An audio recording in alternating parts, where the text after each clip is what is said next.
Welcome back for chapters 3 and 4 of The Whipping Boy.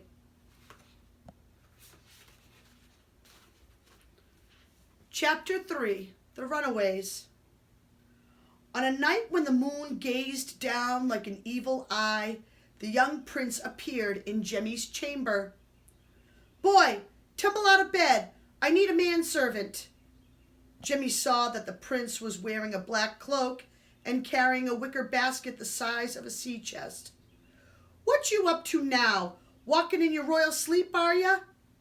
"I'm running away." The whipping boy sat bolt upright. Hardly a day passed that he didn't make one plan or another to run off.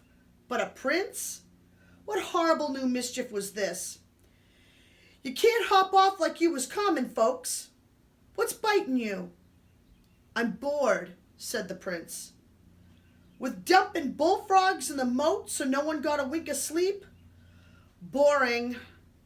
"And didn't you laugh fit to kill when the knights slipped off their horses and clattered to the ground? You'd hog grease the saddles." The prince folded his arms. "Boring." "Don't you get me thrashed so that this hide of mine feels like the devil run me over with spikes in his shoes? Let's be off." "Why me?" Jemmy thought. "Can't you find a friend to run off with? But no, not you, Prince Brat. You got no friends. That's why me." Jemmy pointed to the window. "It's night out," he protested. "The best time," replied the prince. "But ain't you afraid of the dark? Everyone knows that. You won't even sleep without a lit candle." "Lies. Anyway, the moon's up, good and bright. Come on." Jemmy stared at him with dreadful astonishment. "The king'll have a gory-eyed fit." "Positively. He'll hunt us down. You'll get off light as a feather, but I'll be lucky if they don't whip me to the bone. More likely I'll be hung from the gallows. Scrag for sure." "Your lookout," said the prince with a dry grin. "Carry the basket, Jemmy, from the streets, and follow me." Chapter 4, Containing Hands in the Fog.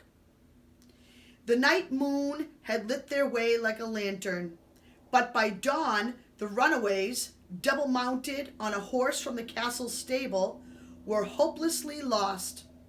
A thick fog had swirled in, they'd strayed from the road, and trees had closed in on them. "Forests is creepy things," said Jemmy, hanging on to the basket as best he could. "Gimme cobbled streets any time." A low branch almost swept them off the saddle. "Boy," said the prince, "get down and lead this dumb-headed beast." "Lead it? In this fog? I'd need 2 hands and a lantern to find me my own nose."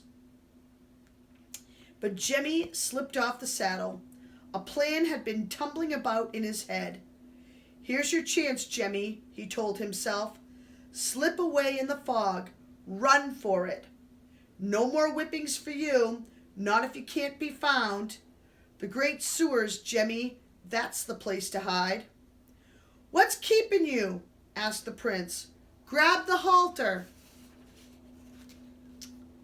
"I'm thinking." Leaves crackled under Jemmy's feet as he began to back off. His mind was made up. Once the fog cleared, he'd find the river. Hadn't his pa taught him his way through the maze of mighty brick sewers? That's where they'd caught the fiercest rats to sell by the cageful. The dog and rat pits paid fancy prices for the best fighters, and that meant sewer rats. Who'd think to look for Jemmy under the city? Jemmy took another crackling step backward and froze. A sudden yellow glow floated in the fog. The prince burst into squawks and bellows. "Who's there? Let go! Take your hands off me, you insolent rascal!" There came a rough, booming reply.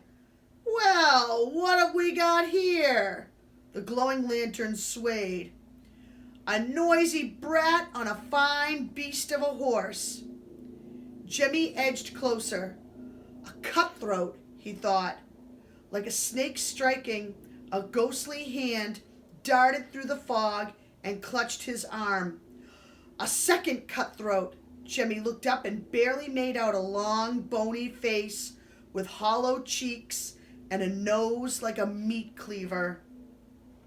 "I got another, Billy," cackled the second man, shoving Jemmy forward. Uh-oh, kind of trouble did those two get themselves into? That's the end of chapter 4. I'll see you tomorrow for chapters 5 and 6.